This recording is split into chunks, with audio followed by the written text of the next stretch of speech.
Shalom saudara, jika Anda merasa diberkati dengan channel YouTube saya, Anda bisa komen, like, dan share.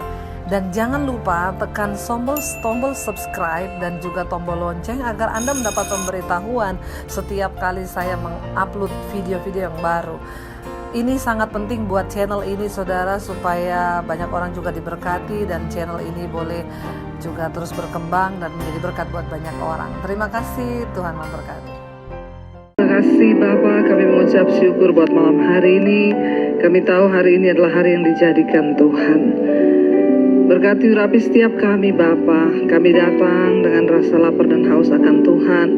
Kami percaya yang lapar dan haus akan Tuhan, mereka akan dipuaskan. Urapi hamba-Mu yang tidak ada apa-apanya, urapi setiap kami Tuhan.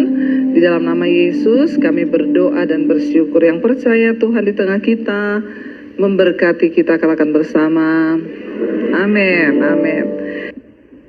Iya, Efesus 4 ayat yang ke-32 firman Tuhan berkata begini saudara. Tetapi hendaklah kamu ramah seorang terhadap yang lain, ya, penuh kasih mesra dan saling mengampuni sebagaimana Allah di dalam Kristus telah mengampuni kamu. Firman ini berkata, tetapi hendaklah kamu ramah seorang terhadap yang lain. Hendaklah kamu ramah seorang terhadap yang lain, penuh kasih mesra. Ya, tetapi jangan bermesra-mesraan. Apalagi kalau berlawanan jenis. Tapi saya kayaknya lihat di Malang ini jarang yang berselingkuh ya. Ya. Banyak atau sedikit? Ya, kok tertawa lagi loh. Memang orang Malang begitu ya.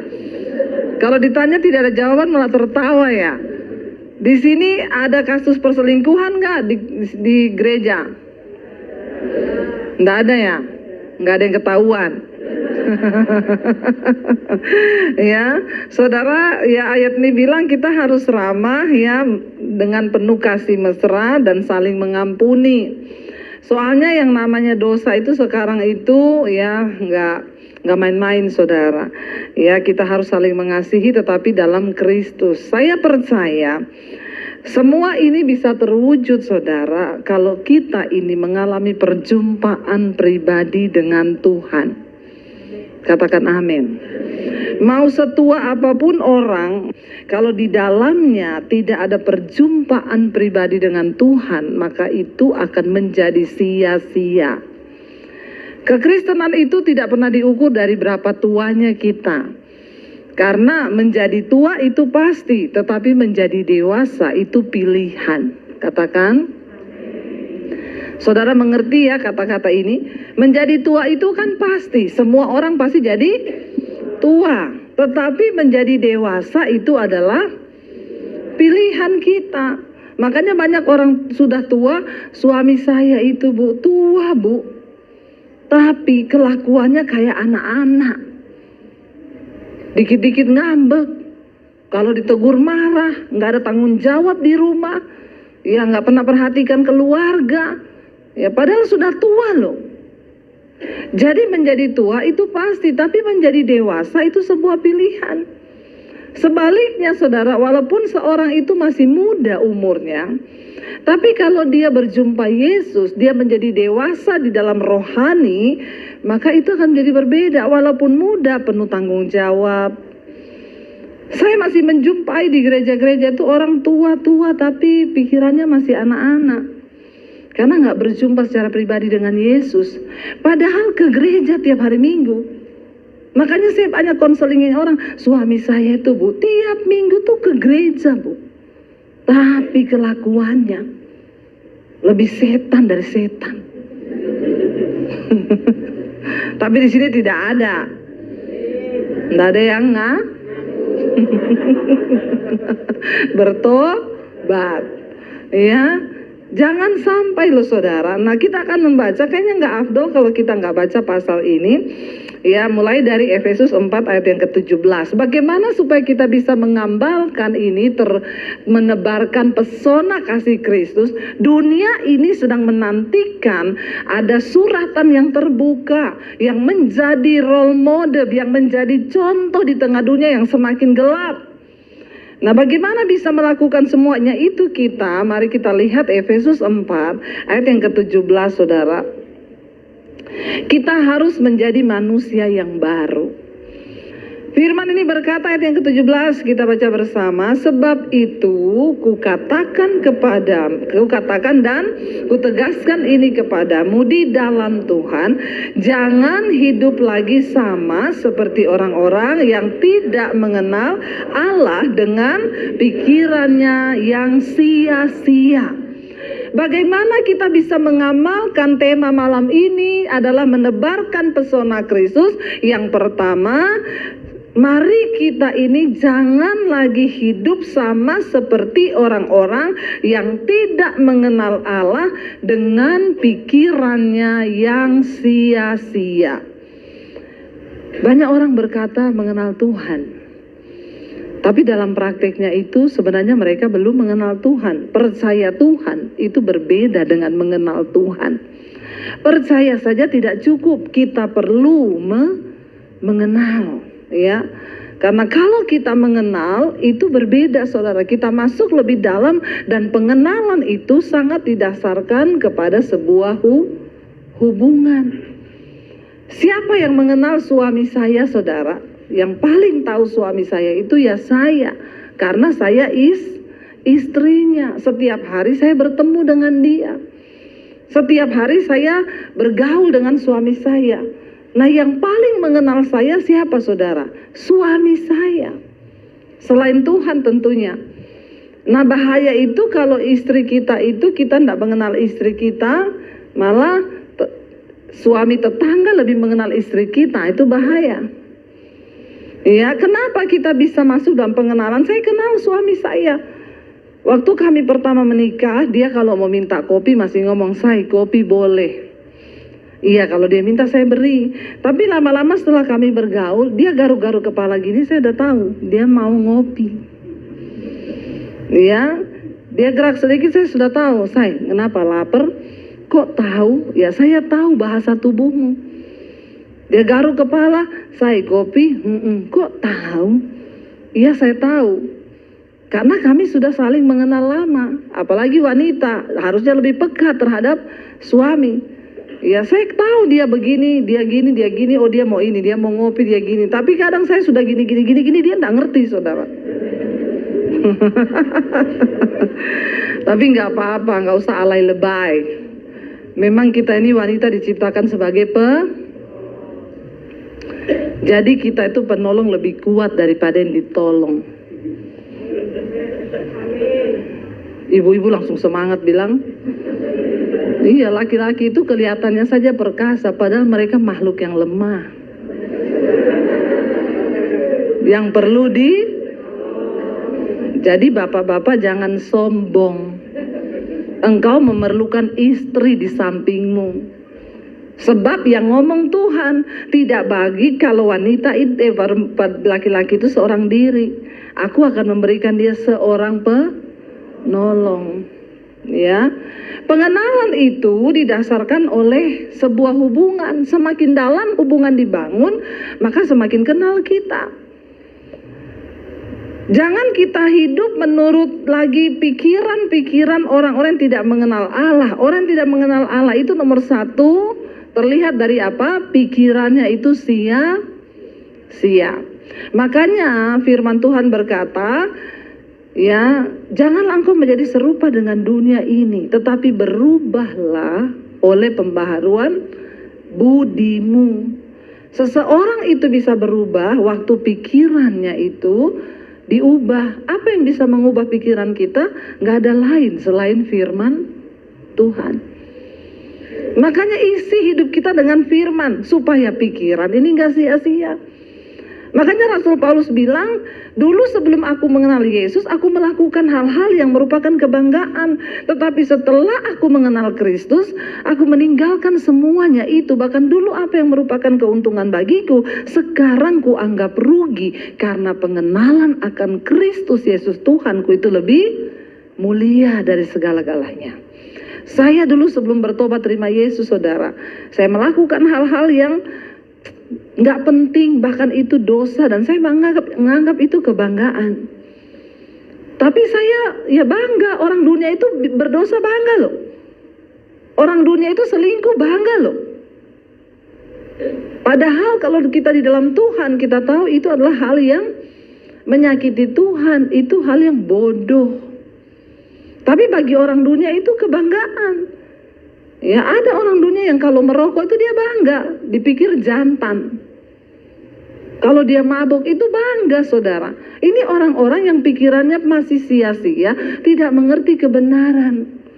Setelah kita mengenal Yesus, Rasul Paulus bilang, apa yang dulu merupakan keuntungan bagiku, sekarang ku anggap rugi. Kenapa? Karena pengenalan akan Yesus Tuhanku itu lebih mulia dari segala-galanya. Dulu saya sebelum kenal Yesus nyanyi di tempat dugem, saya pergi melakukan hal-hal yang tidak berkenan, itu saya pikir tuh bangga, saudara. Sekarang malu. Ya, sebelum bertobat dulu saya pelatih senam aerobik, saudara. Makanya gayanya begini nih. Ya. Tapi saudara, ya dulu saudara bisa bayangkan pelatih senam aerobik kalau pakai itu seksi bajunya karena bangga, itu bangga dulu. Sekarang setelah Tuhan ubahkan pemikirannya, nggak sia-sia lagi, malu kalau pakai baju yang seksi. Jadi kalau ada orang datang ke gereja pakai baju seksi-seksi itu berarti pikirannya masih tumpul. Ya, Alkitab berkata, jangan lagi engkau hidup sama seperti orang tidak mengenal Allah dengan pikirannya yang sia-sia. Ayat 18 berkata, dan pengertiannya yang gelap, jauh dari hidup persekutuan dengan Allah karena kebodohan yang ada di dalam hati mereka dan karena kedegilan hati mereka. Pengertiannya itu gelap. Mengerikan, saudara, ya. Tuhan bilang, kalau terang yang ada padamu saja gelap, bagaimana dengan kegelapan yang ada padamu? Orang kalau nggak hidup dalam Tuhan, pengertiannya itu gelap, pikirannya gelap. Makanya saya bilang banyak orang Kristen yang lebih setan dari, ya, udah tahu selingkuh, berzina, ditanya kamu kenapa selingkuh? Gara-gara setan, Bu. Ih, setan bilang, ih kasihan deh lu, yang enak lu, yang sial gua. Apa-apa salahin setan. Ya, belum tentu apa-apa itu setan yang salah, saudara. Ya, beda antara daging dan setan itu berbeda. Ya, Alkitab bilang Galatia pasal 5 itu keinginan daging telah nyata. Apa itu keinginan daging? Percabulan, kenajisan, hawa nafsu, nafsu jahat, iri hati, kebencian, dendam, amarah, perseteruan, perpecahan, pemecah belah. Itu semua ada di dalam daging kita. Dan barang siapa yang melakukan hal-hal daging ini, dia tidak akan mendapat bagian dalam kerajaan Allah. Itu daging, bukan setan. Jadi hati-hati. Kita harus bisa menekan kedagingan kita. Jangan pikiran kita menjadi gelap, serta hidup kita jauh dari persekutuan dengan Allah. Saudara, apa yang dimaksud hidup kita ini jauh? Banyak orang merasa ke hari Minggu dia masih ke gereja, bahkan melayani Tuhan. Tapi kalau engkau hidup di dalam dosa, hidupmu terpisah dari Allah. Kenapa? Karena dosa itu membuat manusia terpisah dari Tuhan. Kalau hari ini mungkin engkau pelayanan di gereja, tapi kalau engkau masih hidup dalam dosa, maka engkau hidup jauh dari persekutuan dengan Allah. Tapi saya Kristen, Bu, nggak peduli. Tapi saya melayani Tuhan, tidak peduli. Kalau engkau hidup dalam dosa, engkau terpisah dari Tuhan.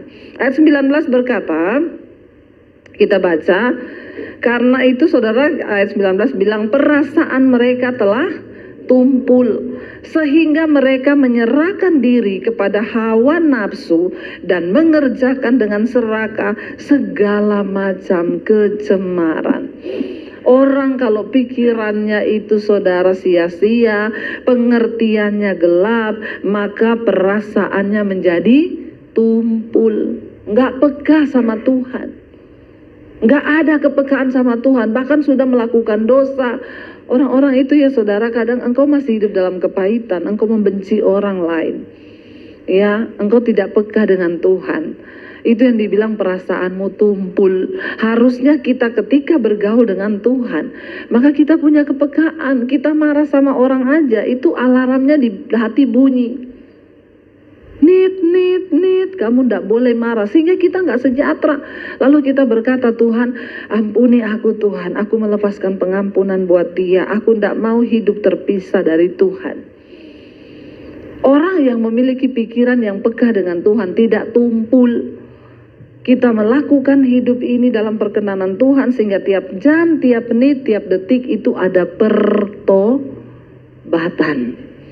Sekarang banyak pengajaran-pengajaran yang menyesatkan, yang berkata kita nggak perlu bertobat lagi, karena Tuhan sudah mati bagi dosa kita. Siapa yang ngomong kita nggak perlu bertobat? Setiap jam, setiap menit, setiap detik kita harus bertobat. Dalam perkataan, perbuatan, dalam hati kita, bahkan dalam pikiran kita. Tiap hari kita harus bertobat. Tuhan ampuni aku Tuhan, kuduskan hidupku. Jangan sampai kita akhirnya, kenapa orang menjadi tumpul saudara? Awalnya jatuh, terus dibiarkan lagi.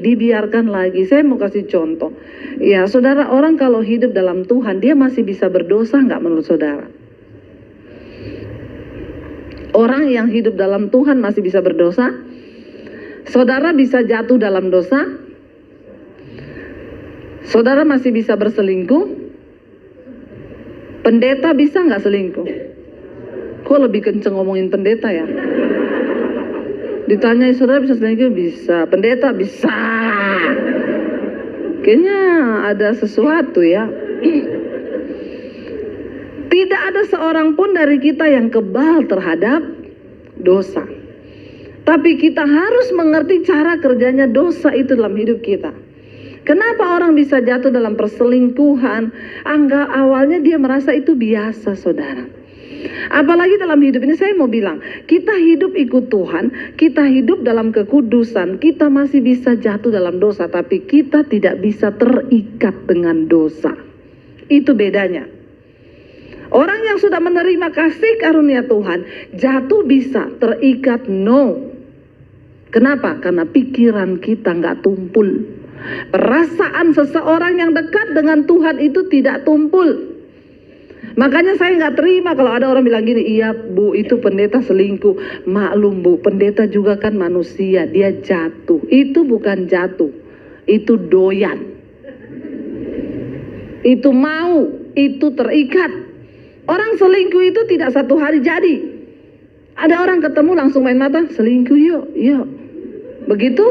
Enggak. Dosa kejatuhan itu apa? Marah, itu jatuh. Lalu kita bertobat, Tuhan ampuni aku itu enggak pengen marah loh, tapi kenapa aku marah? Apalagi dosa kejatuhan, ya. Nonton film porno, enggak usah angkat tangan.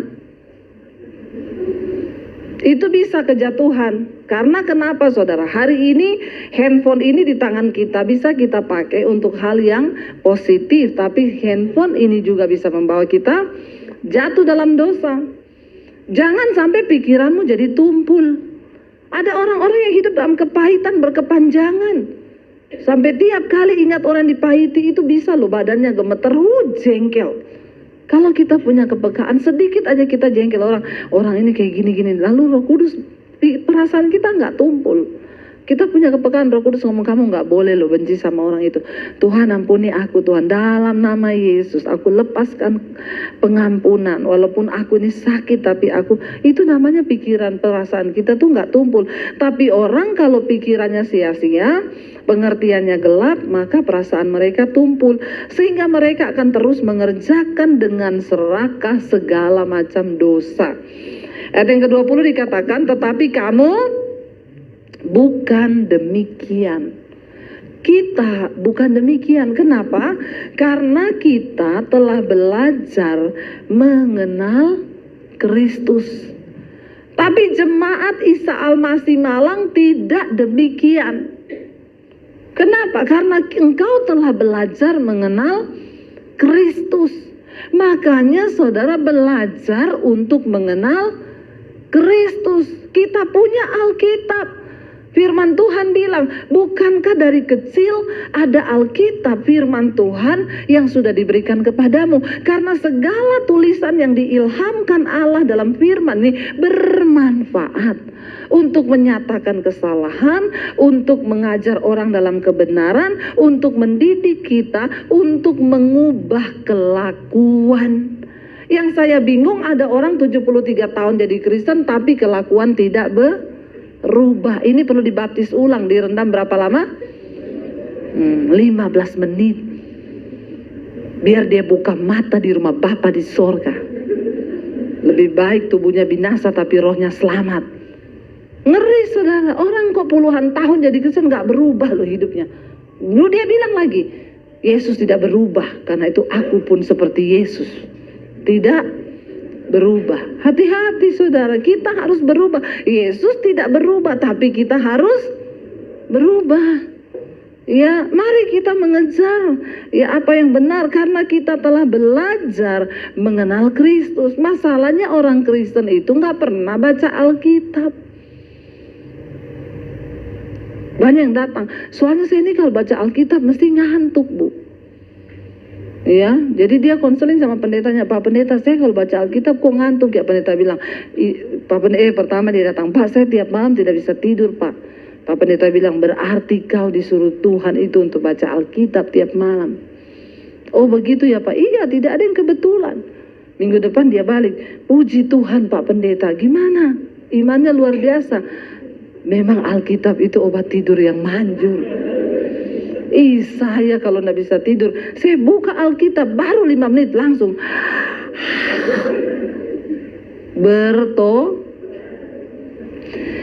orang Kristen nggak ngerti firman, nggak ngerti semua apa-apa itu, tidak tahu. Banyak loh saudara, banyak loh.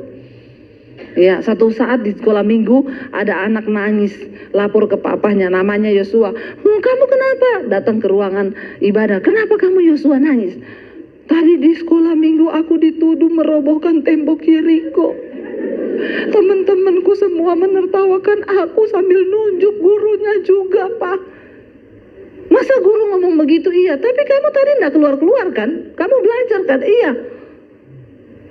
Lalu dipanggil, sini, Papa ketemu gurumu. Kenapa itu? Yosua dituduh merobohkan tembok Yeriko. Gurunya ketawa. Kenapa ibu tertawa? Anak saya menangis loh. Anak saya itu tidak pernah bohong, Bu. Kalau dia bilang bukan dia, pasti itu bukan dia. Gurunya makin tertawa lagi. Memang bukan dia, Pak. Lah terus kenapa Yosua yang disalahin? Ribut, mamanya datang. Kenapa sih ini ribut-ribut? Ini loh, Yosua naik dituduh begini-begini. Mamanya bilang, astaga Pak, kayak gitu tuh. Tinggal tanya lagi berapa kerugiannya, berapa. Papa kan pemborong. Besok Papa bangun lagi tuh tembok.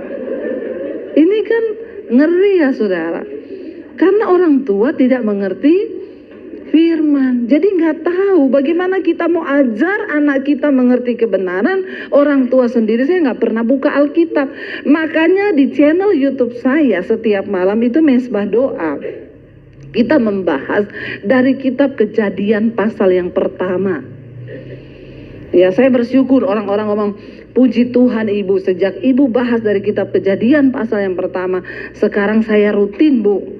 Kalau nggak ikut satu hari itu pasti besok saya cari episodenya, karena sudah seperti drama Korea. Ya, puji Tuhan lah bisa menggantikan drama Korea.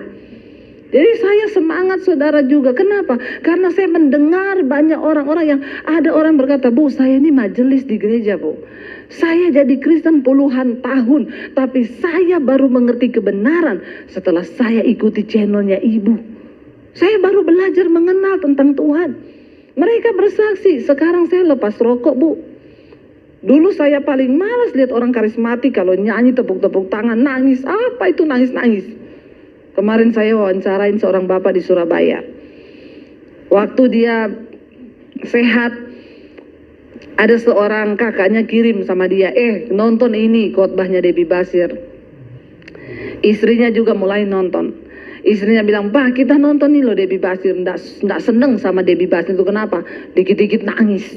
Apa itu pendeta nangis-nangis terus? Lalu dia nggak dengar, tiba-tiba dia divonis kena kanker.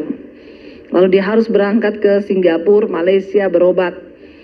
Ketika di sana dokter berkata tidak ada harapan. Lalu akhirnya dia sudah koma di ICU, saudara. Tuhan Yesus datangi dia secara pribadi. Waktu dia dirawat, istrinya tiap malam puter mesbah doa.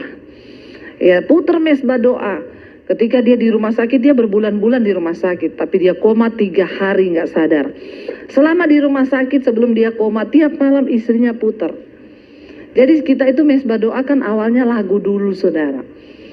Ya, kita nyanyi puji-pujian, ya. Ku pandang wajahmu dan berseru. Saudara bayangkan orang lagi dalam keadaan sakit kanker, divonis mau mati, dengar puji-pujian, nangislah dia kan. Baru dia ngerti itu nangis itu seperti apa. Tapi puji Tuhan, Tuhan melawat dia 3 hari di ICU, tiba-tiba dia dapat penglihatan, Tuhan Yesus mendatangi dia.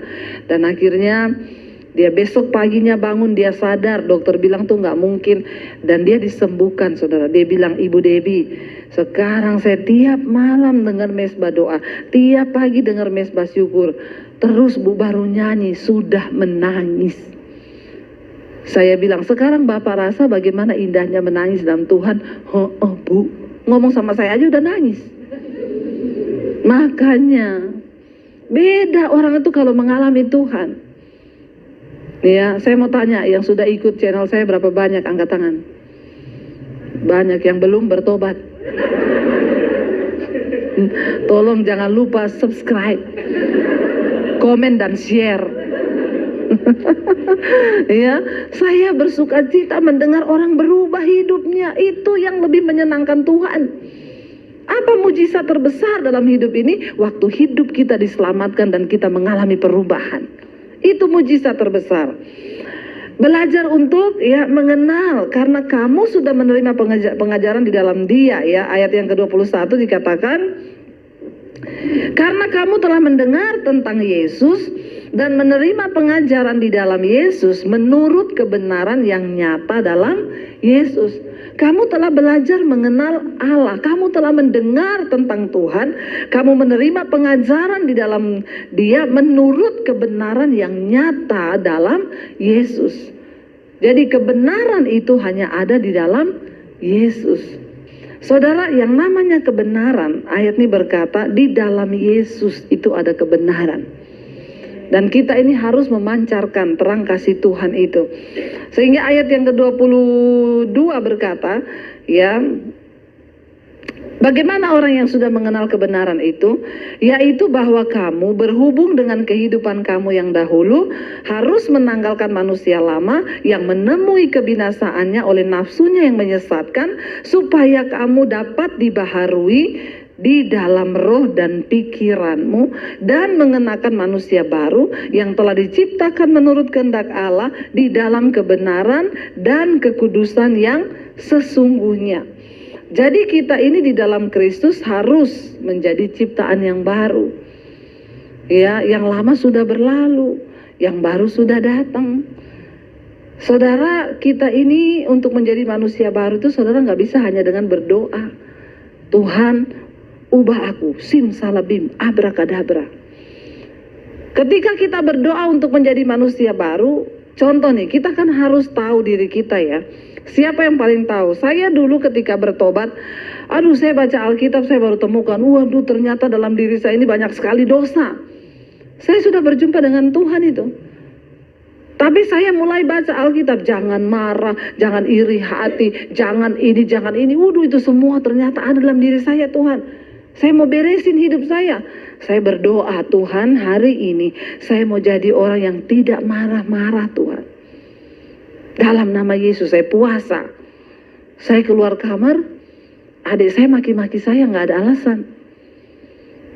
Lalu setan bilang, di sampingmu ada sepatu, lempar ke mukanya adikmu.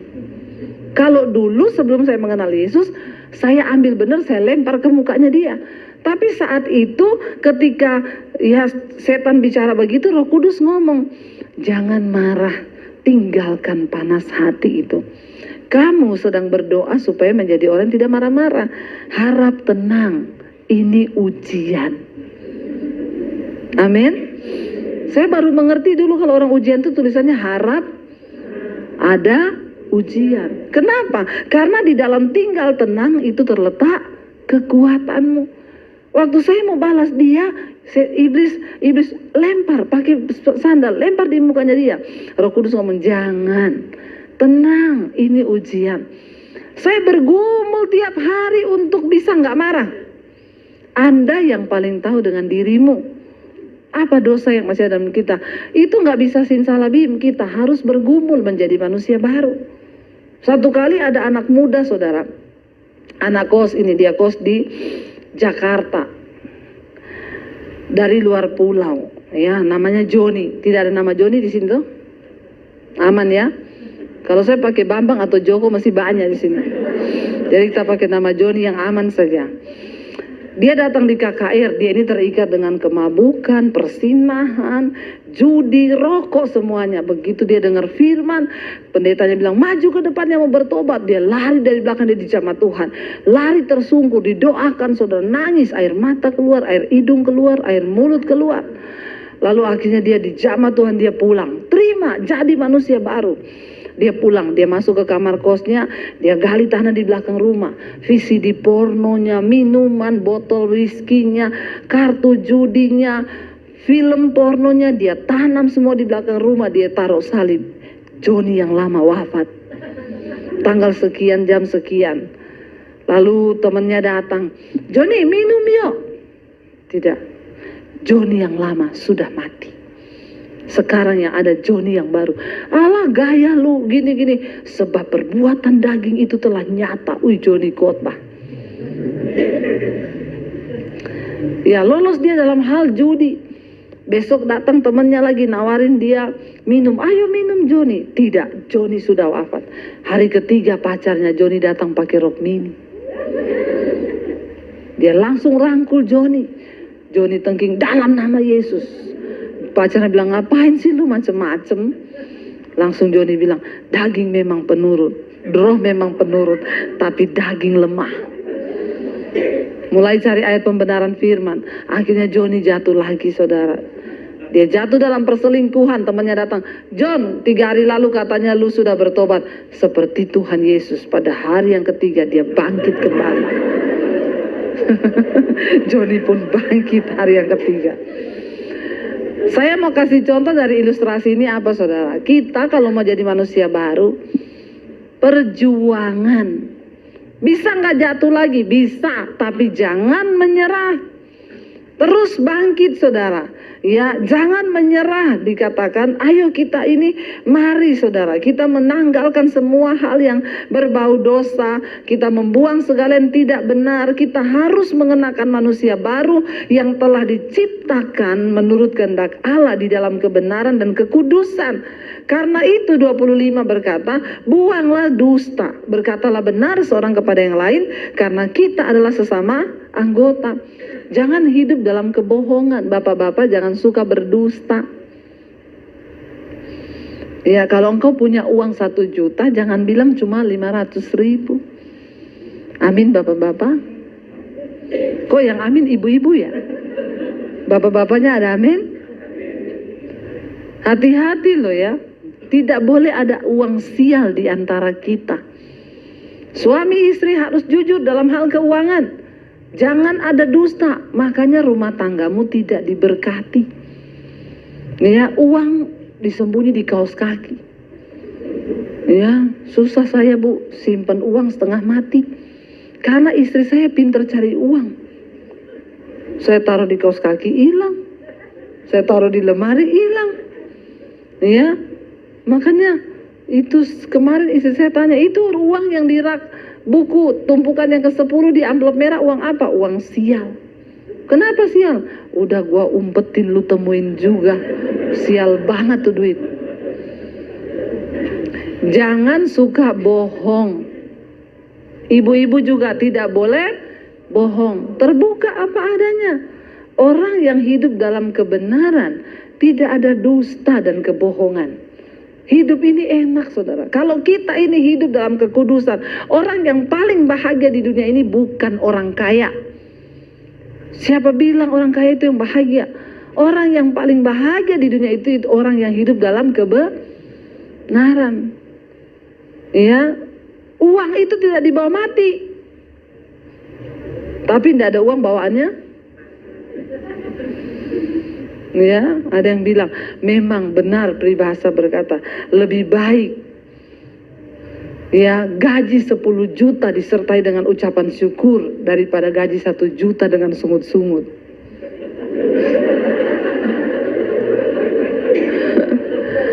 Yang lapar ketawa, yang tidak lapar nih ketawa, yang lapar tuh nggak ketawa, bingung dia ini ngomong apa. Ya. Jadi orang itu kalau hidup dalam kebenaran tuh enak, saudara. Tidak ada kebohongan, gak ada dusta. Kita ini mau dipanggil mati kapanpun siap. Amin. Siapa yang sudah siap mati? Amin, amin. Mau dipanggil mati siap, amin, amin. Giliran ditanya siapa yang siap mati? Nggak ada yang angkat tangan nih, padahal tadi ngomong amin. Saya tidak tanya siapa yang mau mati loh. Yang saya tanya yang sudah siap mati berapa banyak? Ya, saudara siap atau tidak kalau waktunya datang? Berangkat. Jadi daripada tidak siap lebih baik siap. Makanya buang dusta. Berkatalah benar seorang terhadap yang lain. Karena kita ini adalah sesama anggota. Di gereja jangan ada bohong-bohong. Jangan ada dusta-dusta. Hiduplah dalam kebenaran, transparan, itu enak. Kalau saudara nggak senang sama dia, datang ngomong, aku tuh nggak senang loh sama kamu, karena kamu itu gini-gini. Oh gitu ya, sorry ya, maafin ya, iya aku mau berubah deh. Kan enak toh. Apalagi orang Jawa itu, kadang-kadang di mulut senyum, di belakang, nah begitu ya. Nggak apa-apa kok, bener nggak apa-apa, padahal pret. Ya, mending ngomong apa adanya, selesai daripada bohong. Pura-pura tertawa tapi hatinya itu tersandung. Ya karena itu buanglah dusta, berkatalah benar seorang kepada yang lain karena kita ini sesama anggota. 26, apabila kamu menjadi marah, janganlah kamu berbuat dosa, janganlah matahari terbenam sebelum padam amarahmu. Tapi jangan berantemnya subuh, terus istrinya maaf ya, tunggu sampai matahari terbenam. Nah ini juga bodoh saudara. Nanti udah mau jam 6 sore, iya aku maafin kamu. Nah ini kan wagu. Jadi jangan ya, kita berdoa 5 menit berantem, Tuhan tegur, berdamai. Suami istri berantem 5 menit cukup. Bilang amin. Ya, berantem 5 menit cukup. Bilang coba yang bawa istri bilang sama istrinya sama suaminya, kita berantem 5 menit cukup ya. Lihat istrinya masing-masing, lihat suaminya masing-masing, jangan lihat istri orang pak. Ya lihat istrimu sendiri, supaya berkat Tuhan itu ada dalam rumah tangga kita.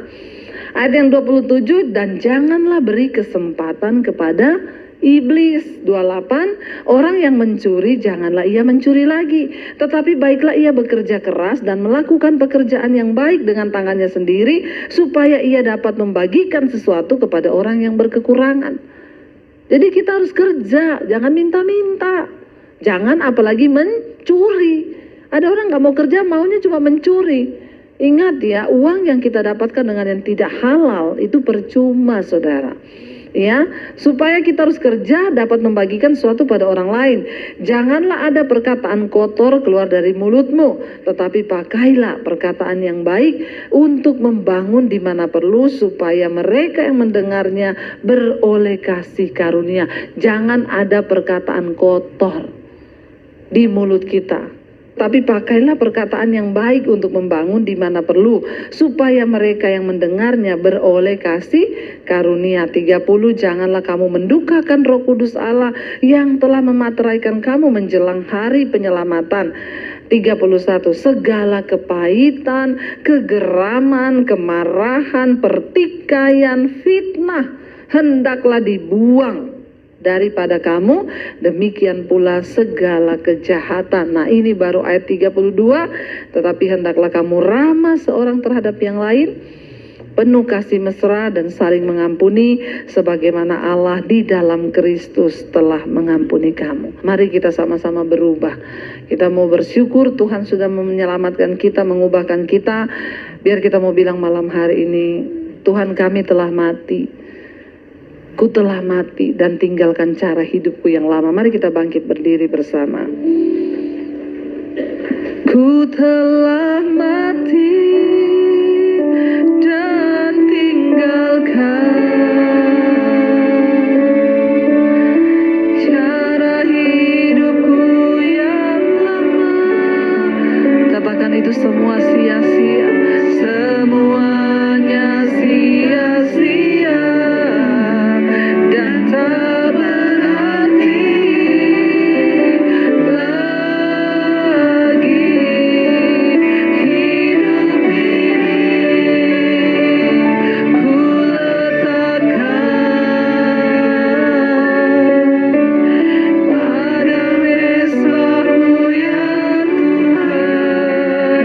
Jadilah padaku Tuhan, jadilah padaku seperti yang Kau ingin. Mari angkat tanganmu pada Tuhan, katakan ini hidup kami Tuhan.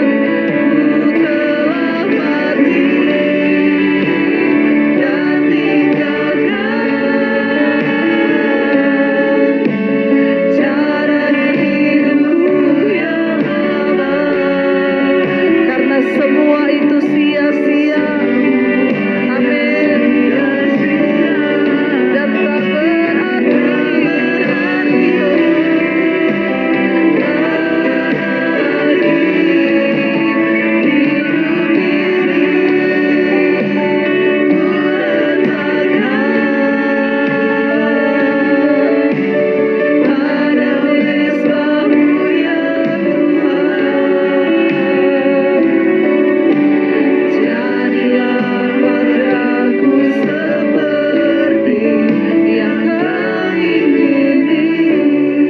musik saja. Mari kita tutup mata dalam hadirat Tuhan.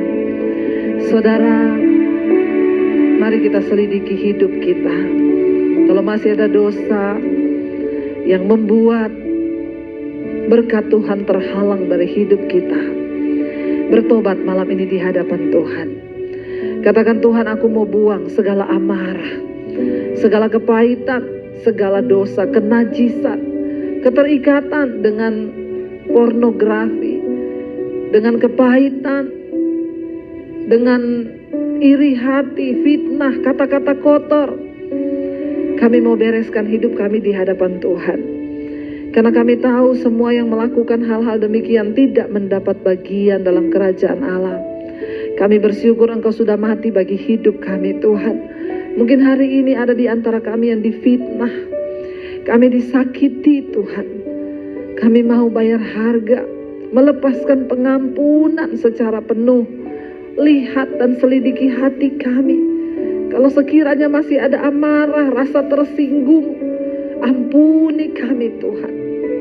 Kami tahu sebelum kami dimuliakan, Tuhan harus meremukkan dan menghancurkan kami terlebih dahulu, supaya kemuliaan Tuhan dapat turun di hidup kami.